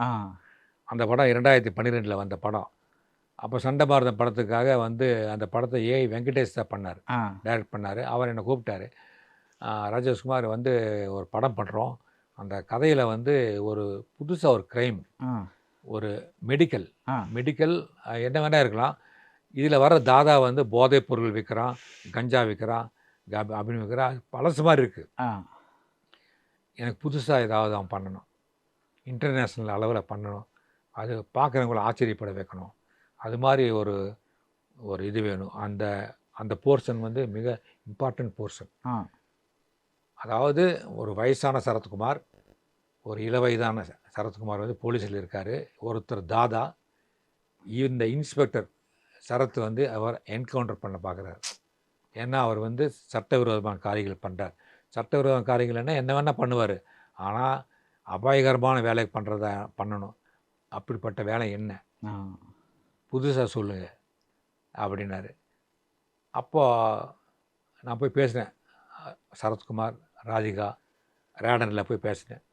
அப்போ ராதிகா சொன்னாங்க, நீங்கள் நிறைய சயின்ஸ் இதெல்லாம் மருத்துவம் அதில் எனக்கு புதுசாக வேணும், யாருமே கேள்விப்படாதது வேணும்னாங்க. சரி மேடம், நான் அப்புறம் வந்து சொல்கிறேன்னு சொல்லிட்டு வந்துட்டேன். அதுக்கப்புறம் நான் வீட்டில் பேப்பர் வாங்கி எல்லாம் பொருட்டு பார்க்கும்போது டைம்ஸ் ஆஃப் இந்தியாவிலோ ஹிந்துலையோ தெரியல, ஞாபகம் இல்லை, ஒரு சின்னதாக பேட்டை விட TPW அப்படின்னு போட்டு டெரரிஸ்ட் பெட் வெப்பன் அப்படின்னு போட்டு ஒரு மேட்ரு போட்டிருந்தாங்க. டெரரிஸ்ட் பெட் வெப்பன்னா தீவிரவாதிகளினுடைய பிடித்தமான ஆயுதம் அப்படி தான் அர்த்தம். அதுக்கு இதனால் TPW அப்படின்னு பிடிச்சி பார்த்தா அதில் TPWங்கிறது வந்து புதுசாக வந்து இருக்கக்கூடிய ஒரு பாம். அதுக்கு பேர் வந்து ஒஃப்வால் லசிகா. ஒஃப்வால் லசிகா அப்படிங்கிறது ஆப்கானிஸ்தானத்தில் இருக்கக்கூடியதுக்கு பேர். இதை வந்து TPWன்னு சொல்லி அவங்களுக்கு ஒரு பாஸ்வேர்டு போயிட்டுருக்கு.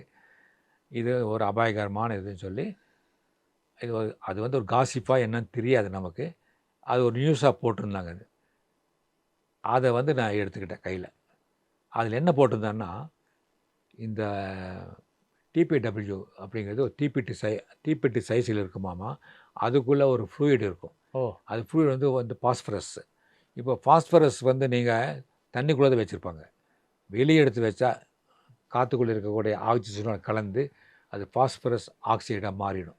தெரியும்னு நினைக்கிறேன் உங்களுக்கு. எடுத்து வெளியில் வச்சாலே உங்களுக்கு டக்குன்னு அப்படி கற்பூரம் மாதிரி பற்றிடும்.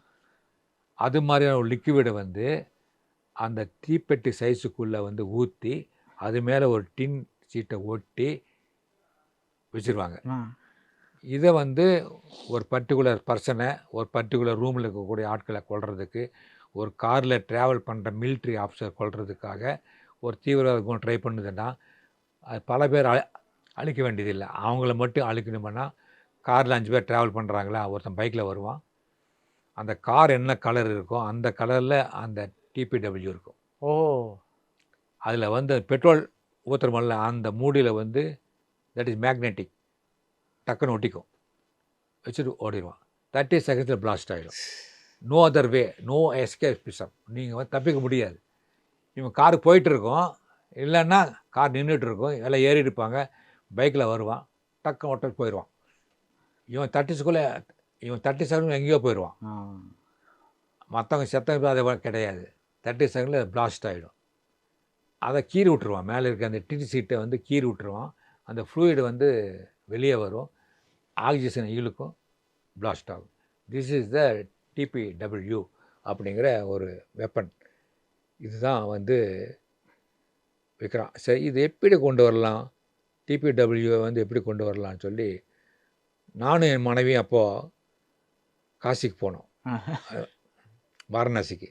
வாரணாசி ஏர்போர்ட்டில் வந்து வீட்டில் சொந்தக்காரர்களுக்கெல்லாம் வந்து காசி சொம்பு கொடுக்கணுமல்ல, அதனால் ஒரு 20-25 சொம்பு வாங்கினோம்.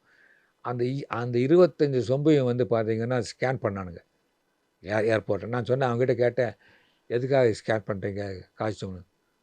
அவன் சொன்னான், என்ன வேணா இருக்கலாம் இதுக்குள்ளான்ட்டான். அப்போ தான் தோணுது, இந்த ஒப்பால சிகாவை இதுக்குள்ளே வச்சேன் நான். அந்த காசி சொம்புகள் தண்ணி இருக்குல்லவா, அந்த தண்ணிக்கு பதிலாக இந்த ஒப்பால சிகா லிக்விட் அதில் போட்டு வாரணாசியில் இருக்கக்கூடிய ஒரு கம்பெனி தயாரிக்கிறாங்க. 1,00,000 சொம்பு தயாரிக்கிறாங்க வைங்களேன். அதில் ஒரு 10,000 சொம்பு ஒப்பால சிகா.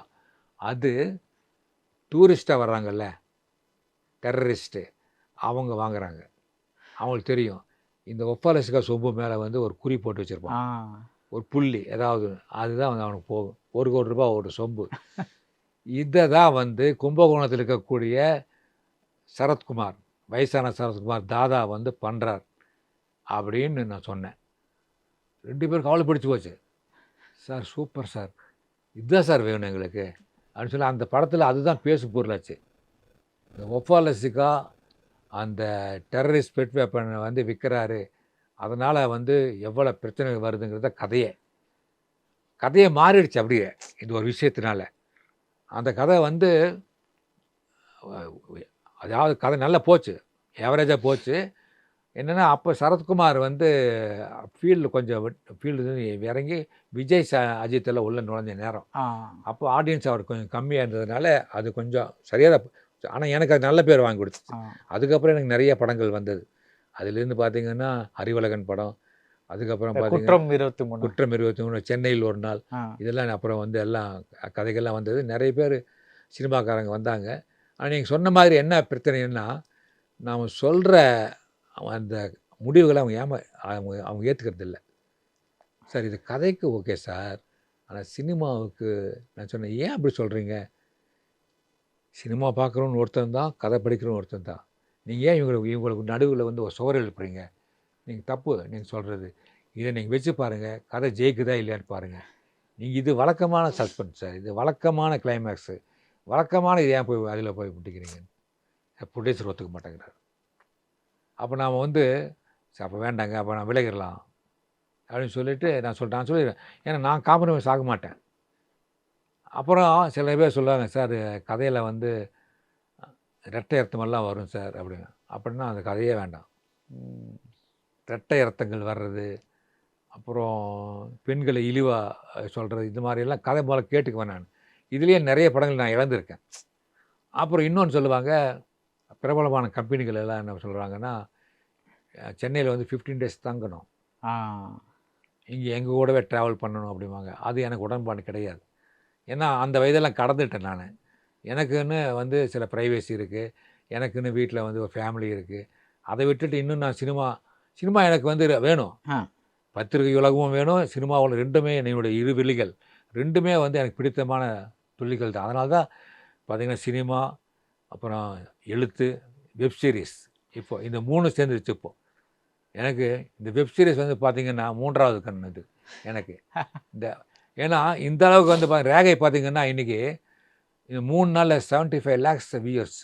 ஆ அது மிகப்பெரிய ஒரு விஷயமா இருக்குது. ஆமாம் 75 lakhs வியூவர்ஸ் பார்க்குறாங்கன்னா, ஆனால் நாளைக்கு வந்து 1 crore ஆகிடும். இன்னும் அந்த சீரிஸ் வந்த பிறகு பார்த்தீங்கன்னா அதுக்கு அப்படின்னா இதெல்லாம் நம்ம எவ்வளோ பெரிய அளவுக்கு நம்ம வந்து கொண்டாடணும். ஆமாம் இப்போ சினிமா அப்படிங்கிறது மிகப்பெரிய ஒரு விஷயங்க. ஏன்னா ஒரு ரைட்டருக்கு கிடைக்கக்கூடிய ஒரு ஒரு அந்த மரியாதை வேறு, ஒரு சினிமா நடிகருக்கு கிடைக்கக்கூடிய மரியாதை வேறு. நீங்கள் பார்த்தீங்கன்னா தெரியும், ஒரு சினிமா நடிகர் அவ்வளோ சீக்கிரமாக வெளியே போயிட முடியாது. ஆனால் ஒரு எழுத்தாளர் போய் மளிகை கடையில் போய் காய்கறி வாங்கலாம், ஒரு சினிமா நடிகர் போய் வாங்க முடியாது. அந்த அளவுக்கு புகழ் சொல்கிறேன் நான், அந்த அளவுக்கு இருக்குது. ஆனால் புகழ் தான் வாழ்க்கை கிடையாது. நான் கேட்குறது அதை விட வந்து நமக்கு ஒரு ரெகக்னேஷன் கிடைக்குது. ஆமாம் நம்முடைய படைப்புகள் வந்து அதிக பேருக்கு போய் சேருது. இப்போ இதே பார்த்திங்கன்னா இந்த ரேகை வந்து ஏதோ ஒரு புக்கில் இருந்த ஒரு கண்டென்ட்டு இன்றைக்கி வந்து இத்தனை லட்சம் பேருக்கு போய் சேருதுன்னா அது காரணம் G5. இது எனக்கு இது இது எனக்கு இது வந்து எனக்கு பார்த்த பூன், இது எனக்கு கிடைச்ச ஒரு வரம் தான் நான் சொல்லுவேன். இல்லை நீங்கள் நிஜமாவே இது நீங்கள் ரெக்கக்னிஷன் சொல்கிறீங்க, பட் உங்களுக்கு அது தேவையில்லாத விஷயம்னு நான் நினைக்கிறேன். பிகாஸ் அந்த பீரியட் நீங்கள் எழுதின பீரியட் வந்து that is the first period. அந்த லேட் 70sலேருந்து ஒரு லேட் 80s மட்டும் அது தமிழில் ஒரு golden age of pulp fiction மாதிரி. ஆமாம், பல்ப் ஃபிக்ஷன். ஆமாம். So that was like a very big boom. அது golden age of pulp fiction. That is அந்த நீங்கள் சொல்கிறீங்க இந்த இலக்கிய எழுத்தாளர்கள் அவங்கள தாண்டி வந்து சுஜாதா மாதிரி உங்களை மாதிரி ஒரு golden age of of pulp ஃபிக்ஷன்னா ஒரு கொஞ்சம் ஜென்ரலைஸ் பண்ணுறேன். பட் அந்த ஒரு லைக் நம்மளை உடனே கவரக்கூடிய ஒரு கதைகள் அந்த மாதிரி வந்தது. அதுலேயே உங்களுக்கு கிடைச்ச ரெக்கக்னிஷன் அது போதாதான் உங்களுக்கு? இல்லை அதாவது எல்லாம் சொல்கிறாங்க பல்ப் ஃபிக்ஷன் தானே அப்படிங்கிறாங்க. பல்ப் ஃபிக்ஷன் என்ன? அதாவது பேப்பர் வந்து கொஞ்சம் மட்டமாக இருக்கும். அந்த பல்ப்புங்கிறது பார்த்தீங்கன்னா காகிதக்கூழ். அந்த காகிதக்கூழை வந்து அதில் தயாரான பேப்பரில் வந்து கதை பிரிண்ட் பண்ணாங்க. நீங்கள் வாழையில் சாப்பிட்டாலும் ஒன்று தான், தங்கத்தட்டில் சாப்பிட்டாலும் ஒன்று தான். கரெக்ட். பசி வந்து அடங்குனது, அவ்வளோதான். நான் சொல்கிறது பல்ப் ஃபிக்ஷனுங்கிறது வாழை இலை சாப்பிடுறது என்ன தப்பு? அது கேவலமாக அது உங்களுக்கு? அது பல்ப் ஃபிக்ஷன் தானேன்னு சொல்லி நிறைய பேர் அதில் ஒரு சந்தோஷம் அவங்களுக்கு. அப்போ சந்தோஷம். நான் சொல்கிறது உனக்கு இது எழுத வரல, எனக்கு அது எழுத வரல, அவ்வளோதான் வித்தியாசமே தவிர மற்றபடி என்னால் என்ன மாதிரி ஒன்றா எழுத முடியுமா அப்படின்னு சில பேர் வர்றாங்க. நான் வந்து கோவையில் வந்து பார்த்திங்கன்னா சிறகுகள்னு ஒரு மீட்டிங் நடந்தது. அது இலக்கிய மீட்டிங். அதில் பல பேர் கலந்துக்கிட்டாங்க. அப்போ பார்த்தீங்க விஜயா பதிப்பகம் தெரியும் உங்களுக்கு, கோயம்புத்தூரில் வேலாயுதம் மிகப்பெரிய அவர் ஒரு இலக்கிய விமர்சகர். அவர் என்னை கூப்பிட்டார், ராஜேஷ்குமார் நீங்களும் வாங்க, அந்த விழாவுக்கு வாங்க, நீங்கள் தான் தலைமை அப்படின்னாரு. நான் சொன்னேன், என்னங்க அது வந்து இலக்கியம் அப்படின்னு சொல்லி ஏதோ போட்டிருக்காங்க, அது நிறைய பேர் வருவாங்க, அவங்களுக்கெல்லாம் என்ன பிடிக்குமான்னு கேட்டேன். நீங்கள் வேறு, அவங்கெல்லாம் ஒன்றும் கிடையாது, நீங்கள் வாங்க, நீங்கள் தான் உண்மையிலே இலக்கிய எழுத்த, நீங்கள் எவ்வளோ பேர் படிக்க வச்சுருக்கீங்க, படிக்க வைக்கிறது தாங்க இலக்கியம். அதான் படிக்க வைக்கிற ஒருத்தரை, ஒரு சாதாரண லேமேனை வந்து படிக்க வச்சுருக்கீங்க, அதுதான் இலக்கியம், அவங்க கிடைக்கிறாங்க, நீங்கள் வாங்கன்னாரு. நானும் போன உடனே எனக்கு வந்து ஒரு 5 சேர் நடுவில் எனக்கு என்னை உட்கார வச்சாங்க. இந்த பக்கம் உட்காந்துருந்தாங்க. உட்காந்துட்டு எல்லாருமே பார்த்திங்கன்னா எல்லாம் உட்காந்துருந்தாங்க. அது 2-3 பேர் பார்த்திங்கன்னா ஜோல்னா போய் போட்டுட்டு உட்காந்துட்டு இருந்தாங்க எல்லாம். எனக்கு பார்த்தேன், என்னடா இவங்கெல்லாம் உட்காந்துட்டு இருக்காங்க, என்ன செய்வாங்க தெரியாது. சரின்ட்டு நான் பேச ஆரம்பித்தேன். எல்லோரும் பேசுனாங்க, கடைசியாக நான் பேச ஆரம்பித்தேன். இந்த மாதிரி வந்து இலக்கிய சம்மந்தப்பட்ட விழா இருக்குது, குற்றவியலும் ஒரு இலக்கியம்தான். அது வந்து அது தனிமைப்படுத்த வேண்டிய அவசியம் இல்லை, ஏன்னா குற்றம் செய்யாத மனிதன் கிடையாது. குற்றம் இல்லைன்னா போலீஸ் டிபார்ட்மெண்ட்டே இருக்காது, கோர்ட் இருக்காது, நீதி இருக்காது, நீதிங்கிற வார்த்தை இருக்காது, இதெல்லாம் இருக்காது. அதனால் குற்றமும் வந்து இந்த சமுதாயத்தில் ஒன்று தான் அப்படின்னு சொல்லி நான் வந்து பேசிட்டு இருக்கேன். அப்போது கடைசியில் உட்காந்துட்டு இருக்க ஒரு ஜோல்னா போய் போட்ட ஒரு இளைஞர் தாடியெல்லாம் குறுந்தாடியெல்லாம் வச்சுக்கிட்டு சொன்னார், உங்ககிட்ட ஒரு கேள்வி கேட்கணும் அப்படின்னு கேட்டார். என்ன கேளுங்க என்ன? இல்லை நீங்கள் வந்து எல்லா பத்திரிக்கை கதை எழுதுறீங்க, அது எப்படி உங்களால் அது சாத்தியம் அப்படின்னு கேட்டார். நான் சொன்னேன், எல்லா பத்திரிகைகளுக்கும் வந்து ஒவ்வொரு பல்ஸ் இருக்குது, அந்தந்த பத்திரிகைக்கு தகுந்த மாதிரி நான் கதை எழுதுகிறேன், அவ்வளோதானே. அப்போ அவர் சொன்னார், அது வந்து ஒரு மோசமான விஷயம் இல்லையா, ஒவ்வொருத்தருக்கும் ஒவ்வொரு மாதிரி எழுதுறதுன்னா அப்போ உங்களை நீங்கள் மாற்றிக்கிறீங்களா உங்களை, அப்போ உங்ககிட்ட வந்து அந்த நிலையற்ற தன்மை இல்லையா, அந்த உங்களோட வாய்ஸ் எங்கே? ஆமாம், இல்லையா உங்களுக்கு, அப்போ நீங்கள் வந்து என்ன வேணால் பண்ணுவீங்களா நீங்கள் கதைக்காக அப்படின்னு சொல்லி சொன்னாங்க. நான் சொன்னேன், இதில் என்ன இருக்குது, இது வந்து ஒரு சாணக்கியத்தனம், இது வந்து ஒரு சாணக்கியத்தனம், ஒவ்வொரு பத்திரிக்கையும் ஒவ்வொரு மாதிரி நான் எழுதுகிறேன், ஆனால் அதில் தரம் குறையிறது கிடையாது அப்படின்னு. அப்படிலாம் எழுதக்கூடாது, நீங்கள் எழுதணும் ஒரே மாதிரி தான் எழுதணும், அதில் வந்து ஒரு இது இருக்கணும் அப்படி இப்படின்னு சொன்னார். சரி, நீங்கள் எதாவது எழுதிருக்கீங்களான்னு கேட்டேன். இல்லை, இனிமேல் எழுதிருக்கேன். அப்படி சொல்லுங்கள், நான் எழுதுனது தான் இங்கே நின்றுட்டுருக்கேன், நீங்கள் எதுவும் எழுதாத அங்கே நின்றுட்டுருக்கீங்க, உங்களுக்கு எனக்கு வித்தியாசம் இங்கேருந்தே தெரியுதில்ல, ஏதாவது எழுதுங்க முதல்லன்னு சொல்லி சொன்னேன். அவர் உடனே கோவப்பட்டார். அவர் கோவப்பட்டுட்டு சேரால் தள்ளிட்டு வந்தார். உடனே அங்கே வந்து சின்னதாக வந்து ஒரு கலையபாரம் நடந்தது. அப்போ நான் மீட்டிங்கில் சொன்னேன், இலக்கியம் இலக்கியம்னு எல்லாருமே சொல்கிறாங்க, எல்லாமே இலக்கியம்தான், நமக்கு வாழ்க்கைக்கு தேவை இலக்கியம்தான். இன்றைக்கி பாக்யராஜ், பாரதி ராஜா இவங்கெல்லாம் சினிமாவில் இருக்குன்னா வெகுஜன இயக்குநர்கள் நீங்கள் எப்படி சொல்லலாம், அதே மாதிரி தான் நாங்களும் வந்து பாக்யராஜ், பாரதி ராஜா மாதிரி எல்லாருக்குமே நாங்கள் பழகி இருக்கோம் நாங்கள் அப்படின்னு சொல்லி நான் சொன்னேன். அவங்ககிட்ட சொன்னேன். நான் இதை நான் சொல்கிறேன்னா இன்னும் அந்த புரிதல் இல்லாமல் இருக்காங்க. ஆமாம், நிறைய நாங்கள் புரிஞ்சுக்கிட்டோம். அதாவது நான் பட்டுக்கோட்டை பிரபாகர், சுபா, இந்திரா சௌந்தரராஜன், தேவிபாலா போன்ற பாலகுமாரன் போன்றவங்களாம் அவங்களெலாம் வந்து நாங்கள் புரிஞ்சுக்கிட்டோம் எது எப்படின்னு சொல்லி. ஆனால் புரியாத ஒரு சில பேர் இருக்காங்க, அதை பற்றி நாங்கள் அது கவலைப்படுறதும் இல்லை. நான் அது கவலைப்படவும் இல்லை, பேசவும் தேவையில்லை. பிகாஸ் அப்படி நினைக்கிறவங்க அப்படி தான் நினச்சிட்டு இருப்பாங்க. பட் ஆக்சுவலி இலக்கியங்கிறது நம்ம படிக்கிறது, அவ்வளோதான். படிக்கிறது, ஃபார் எக்ஸாம்பிள் வைக்கிறது. நான் when I was young, James Hadley Chase, Edgar Wallace அதெல்லாம் படிக்கும்போது நீங்க பட்டுக்கோட்டை பிரபாகர் இதே தான் லைக் ஸோ ஒரு சைடில் இது ஒரு சைடில் இது ப்ளஸ் மற்ற புக்ஸும். ஸோ எனக்கு வந்து இந்த க்ரைம் இப்படியும் எழுத முடியுங்கிறத காமிச்சதே நீங்கள் தான். So it was fantastic talking to you. ரெக்கை பார்க்க ஆவலாக இருக்கிறது. பட் மோர் இம்பார்ட்டன்ட்லி எனக்கு வந்து உங்களை சந்திச்சதுல ரொம்ப ரொம்ப ரொம்ப ரொம்ப மகிழ்ச்சி. ஸோ அதில் ஒரு பெரிய சைல்ட்ஹுட் ஹீரோ பார்த்த ஒரு சந்தோஷம் எனக்கு. ஸோ இல்லை இதில் வந்து நான் இன்னொரு விஷயத்தை இங்கே நான் வந்து நான் பதிவு பண்ணுற விஷயம், அதாவது எது இலக்கியம் நீங்கள் சொன்னீங்க, நீங்கள் அதாவது அந்த கட்டத்தில் நீங்கள் தாண்டிட்டீங்கன்னு சொன்னீங்க. அதை நான் எப்போ வந்து நான் வந்து ஒரு முழுமையாக உணர்ந்தேன்னா, ஒரு 6 மாதத்துக்கு முன்னாடி என்னோடய வீட்டில் வடவெள்ளியில் என்னோடய வீட்டுக்கு முன்னாடி நின்றுட்டு இருந்த காலையில் 6 மணிக்கு வாக்கிங் போகிறதுக்காக வெளியே வந்தப்போ எதிரில் வந்து ஒரு 50 வயது மதிக்கத்தக்க ஒருத்தர் வந்து கையில் மண்வெட்டியை தோலில் போட்டுக்கிட்டு வந்தார். கூட அவருடைய மனைவி வெத்தலை பாக்கு போட்டுக்கிட்டு சுண்ணாம்பு தடவிக்கிட்டு வாயில் போட்டு வந்தாங்க. நாங்கள் 2 பேருக்கு இவ்வளோ காலையில் வந்து வேலைக்கு போகிறாங்க பாருங்கன்னு நினச்சிட்ருக்கேன். அந்த பெண் வந்து தூரத்தில் போன பெண் வந்து திரும்பி பார்த்து எங்கிட்ட வந்துச்சு. சரி, ஏதோ வழி கேட்குறாங்க போலிக்கிட்டு, என்னம்மான்னு கேட்டேன். ஐயா நீங்கள் ராஜேஷ்குமாரா கேட்டுச்சு. அதுக்கு வந்து 50 வயசு இருக்கும். அவன் ராஜேஷ்குமார் தான்மா. ஐயா மாறிட்டீங்க ஐயா, ரொம்ப மாறிட்டீங்க. வயசான மாற வேண்டியது தான்மா, எல்லோரும் மாறிட்டீங்கல்லம்மா, நீங்களும் தான் மாறி இருக்கீங்க அப்படின்னு. ஐயா மாறிட்டாலும் தெரியுது ஐயா, முகம் எல்லாம் அப்படியே தான் இருக்குது, ஆனால் முடியெல்லாம் வந்து கொஞ்சம் நரைச்சிச்சு, அவ்வளோதான், மற்றபடி ஒன்றும் இல்லை அப்படின்னு சொன்னேன். சரிம்மா எங்கே போயிட்டுருக்கீங்கன்னு கேட்டேன். ஐயா நான் சித்தாள், அவர் என்னுடைய வீட்டுக்காரரு, எங்கள் பக்கத்தில் கட்டிட வேலைக்கு போகிறோம் அப்படின்னு சொல்லிச்சு. அப்படியா, சரி. ராஜேஷ்குமார்னு சொல்லி வந்தீங்களே, என் புக்கெல்லாம் படிச்சிருக்கியாமான்னு. ஐயா நான் 6ஆம் வகுப்பு வரைக்கும் படிச்சிருக்கேன்யா.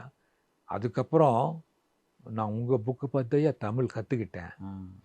உங்கள் புக்கு பார்த்து தான் ரால இத்தனை ரா இருக்குது, லால இத்தனை லா இருக்குது, எங்கெங்கே அது வரணும் அப்படிங்கிறதெல்லாம் உங்கள் புக்கு பார்த்து நான் கற்றுக்கிட்டேன்யா. அப்புறம் இங்கிலீஷ் வார்த்தையெல்லாம் சிலதெல்லாம் கற்றுக்கிட்டேன்யா.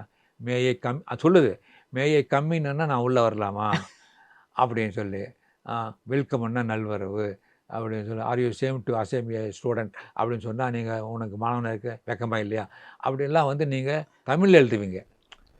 தமிழில் எழுதும்போது அந்த கதையோட தமிழ் எழுத்துல ஆமாம் அதை வந்து இங்கிலீஷ் வார்த்தைகள் நீங்கள் தமிழ் எழுதுவீங்க. அதை நான் படித்து எனக்கு புரியுது ஐயா.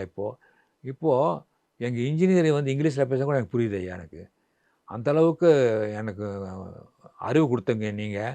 நான் வந்து எனக்கு 1 மணிலேருந்து 2 மணி வரைக்கும் மத்தியானம் சாப்பாட்டு வேலை. அந்த நேரத்தில் உங்கள் புக்கு தான் நான் படிப்பேன். புக்கெல்லாம் வச்சுருக்கேன் பாருங்கள், பைலண்ட் காட்டுச்சு.